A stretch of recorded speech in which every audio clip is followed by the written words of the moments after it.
Latest updates ఎప్పటికప్పుడు పొందడానికి Big TV WhatsApp channel follow అవ్వండి. లింక్ డిస్క్రిప్షన్ లో ఉంది. రాజకీయాల్లో శాశ్వత మిత్రులు, శాశ్వత శత్రువులంటూ ఎవ్వరూ ఉండరు. అధికారం దూరమైతే నేతలు పక్కచూపులు చూడడం ఇటీవల పరిపాటిగా మారింది. ముఖ్యంగా వైసీపీ అధికారం కోల్పోయిన తర్వాత ఏపీ రాజకీయాల్లో కీలక మార్పులు చోటు చేసుకుంటున్నాయి.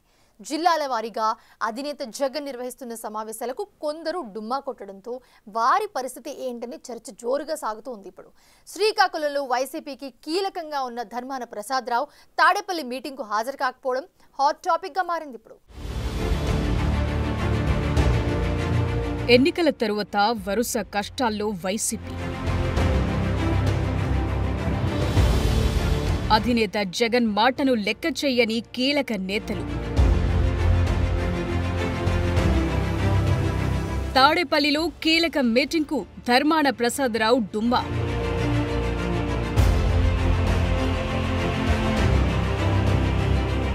ఉత్తరాంధ్రలో కీలక నేత గైర్హాజరుతో జోరుగా చర్చ.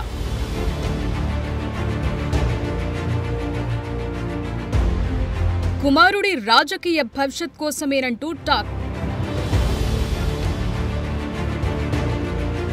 గత ఎన్నికల్లో వైసీపీ ఘోర ఓటమి తరువాత ఆ పార్టీలో పరిస్థితులు ఒక్కసారిగా మారిపోయాయి. ఎన్నికల ముందు నుంచి కొందరు అసంతృప్తి వ్యక్తం చేస్తుంటే ఓటమి తరువాత కొందరు నేతలు ఏకంగా ముఖం చాటేస్తున్నారు. తాజాగా తాడేపల్లిలో జగన్ నిర్వహించిన జిల్లావారీ సమీక్షకు మాజీ మంత్రి ధర్మాన ప్రసాదరావు డుమ్మా కొట్టారు. ప్రస్తుత ప్రభుత్వం అవలంబిస్తోన్న తీరుపై నిరసన కార్యక్రమాలు చేపట్టాలంటూ జిల్లాల వారీగా జగన్ సమావేశాలు నిర్వహిస్తున్నారు. అందులో భాగంగా శ్రీకాకుళం జిల్లా నుంచి పలువురు నేతలు వచ్చినా ధర్మాన ప్రసాదరావు రాకపోవటం చర్చనీయాంశంగా మారింది. శ్రీకాకుళం జిల్లాలో ధర్మాన ప్రసాదరావుకు ప్రత్యేకమైన పేరుంది. వైఎస్ హయాం నుంచి ఆయన మంత్రిగా పనిచేసి సీనియర్ లీడర్గా పేరు తెచ్చుకున్నారు. దీనికి తోడు ఆయనకు జిల్లాల్లోని వివిధ నియోజకవర్గాల్లో ప్రత్యేకమైన ఓటు బ్యాంకు కూడా ఉంది. ఎందుకో గత ఎన్నికల తరువాత ఆయన మౌనంగా ఉంటున్నారు. మైక్ దొరికితే ప్రత్యర్థులను తనదైన శైలిలో ఇబ్బంది పెట్టే ధర్మాన మౌనం వెనుక రహస్యమేంటనే చర్చ జోరుగా సాగుతోంది. 2019లో వైసీపీ తరపున గెలిచిన ధర్మాన ప్రసాదరావుకు మొదటి విడతలో మంత్రిగా జగన్ అవకాశమిచ్చారు. 2.5 తరువాత మంత్రివర్గం మార్పులు ఆయన్ను పక్కన పెట్టారు. అది కూడా ధర్మాన ప్రసాదరావుకు ఇబ్బంది కలిగించిందని అప్పట్లో ఆయన వర్గీయులు చర్చించుకున్నారట. తరువాతి కాలంలో శ్రీకాకుళం నియోజకవర్గం నుంచి ఆయన కుమారుడు ధర్మాన రామమనోహర్ నాయుడుకు సీటివ్వమని అధినేతను కోరగా ఆయన తిరస్కరించారట. దీంతో అయిష్టంగానే గత ఎన్నికల్లో ధర్మాన ప్రసాదరావు బరిలో నిలిచారని ఆయన వర్గీయుల్లోనే టాక్ నడిచింది. గత ఎన్నికల్లో కూటమి ప్రభంజనంతో పాటు జగన్ పాలనాపరమైన వైఫల్యాలతో వైసీపీ ఘోర పరాజయం పాలైంది. తరువాతి నుంచి ప్రసాదరావు పార్టీ కార్యక్రమాలకు దూరంగా ఉంటున్నారు. ప్రెస్ మీట్లో కానీ ఇతర మీటింగ్లకు గానీ ఆయన హాజరైన దాఖలాలు లేవని సొంత పార్టీ నేతలే చర్చించుకుంటున్నారు. దీనికి తోడు శ్రీకాకుళం నియోజకవర్గ ఇన్ఛార్జిగా తన కుమారుడు రామమనోహర నాయుడుకు అవకాశమివ్వమని అధినేతను కోరగా ఆయన కనీసం ఆ పేరును పరిగణలోకి కూడా తీసుకోలేదట. దీంతో కుమారుడి భవిష్యత్ కోసం ఆయన పార్టీకి దూరంగా ఉంటున్నారని జోరుగా చర్చ సాగుతోంది. దాంతో ఆ సీనియర్ ఆలోచన ఏంటి అన్నది అంతుపట్టడం లేదు. తాడేపల్లిలో జగన్ నిర్వహించిన శ్రీకాకుళం జిల్లా స్థాయి రివ్యూ సమావేశానికి రాకపోవడంతో అందరూ ధర్మాన వైపు చూస్తున్నారట.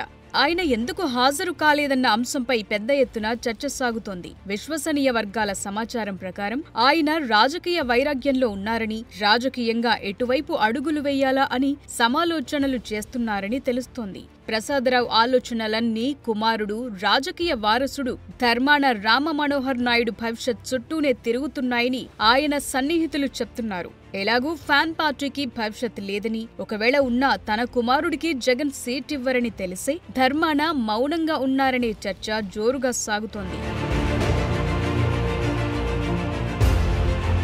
ధర్మాన ప్రసాదరావు మౌనం కొనసాగిస్తున్న కొద్దీ ఆయనపై రకరకాల ప్రచారాలు ఊపందుకుంటున్నాయి. ప్రస్తుతం ధర్మాన అన్న మాజీ ఉప ముఖ్యమంత్రి ధర్మాన కృష్ణదాస్కే మళ్లీ జిల్లా పార్టీ పగ్గాలు అప్పజెప్పారు. ధర్మాన కృష్ణదాస్ ఇప్పటికే 3 సార్లు జిల్లా వైసీపీ అధ్యక్షునిగా కొనసాగటంతో ఆయన స్థానంలో వేరొకరికి పార్టీ పగ్గాలు అప్పగించాలన్న ఆలోచన కూడా మొదట చేశారట జగన్మోహన్ రెడ్డి. దానికోసం కొంతమంది జిల్లా నేతల పేర్లు కూడా సెలెక్ట్ చేశారట. చివరి నిమిషంలో జిల్లాలోని సామాజిక సమీకరణాలు, పార్టీ పట్ల విధేయత, సీనియారిటీ, కుటుంబ నేపథ్యం వంటి అంశాల నేపథ్యంలో వెలమ సామాజిక వర్గానికి చెందిన కృష్ణదాస్కి మళ్లీ 4వసారి జిల్లా అధ్యక్షుణ్ణి చేసింది పార్టీ అధిష్టానం. జిల్లా పార్టీ అధ్యక్షుడిగా నియమించిన తరువాత ప్రమాణ స్వీకారోత్సవానికి రావాలని పేరాడ తిలక్ డాక్టర్ అప్పలరాజుతో కలిసి కృష్ణదాస్ తన తమ్ముడి బంగ్లాకు వెళ్లి కలిశారట. కానీ ప్రసాదరావు ఆ కార్యక్రమానికి హాజరు కాలేదు. దీంతో ఆయన పార్టీ పట్ల గుస్సాగా ఉన్నారనే వార్తలు తెరపైకొచ్చాయి. వయసులో కృష్ణదాస్ కంటే ప్రసాదరావు చిన్నవాడైనా ధర్మాన అని గూగుల్లో వెతికితే ప్రసాదరావు పేరే మొదట వస్తుంది. కృష్ణదాస్ కంటే రాజకీయాల్లో అంత సీనియారిటీ సాధించారు ప్రసాదరావు. కాబట్టి కేవలం అన్న కోసం తన రాజకీయ వ్యూహాలను మార్చుకోడన్న వాదన కూడా ధర్మాన ప్రసాదరావు సన్నిహితుల నుంచి వినిపిస్తోంది. పార్టీ ఓడిన నాటి నుంచి ధర్మాన ప్రసాదరావు పార్టీ కార్యక్రమాలకు హాజరు కావటం లేదు.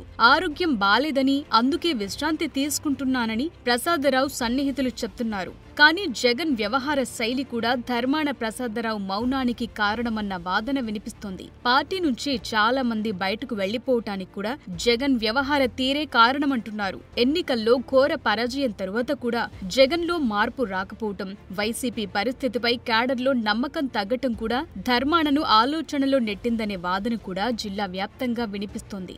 మరోవైపు ధర్మాన ప్రసాదరావు ఆధ్యాత్మిక కార్యక్రమాలపై దృష్టి సారించారు. గతంలో ఎన్నడూ లేని విధంగా కుటుంబంతో కలిసి దేవాలయాలకు వెళుతున్నారు. దీంతో ధర్మాన తన కుమారుణ్ణి రాజకీయాల్లో యాక్టివ్ చేసి తన శేష జీవితాన్ని ప్రశాంతంగా గడపాలని నిర్ణయించుకుని ఉంటారని రాజకీయ విశ్లేషకులు అంచనా వేస్తున్నారు.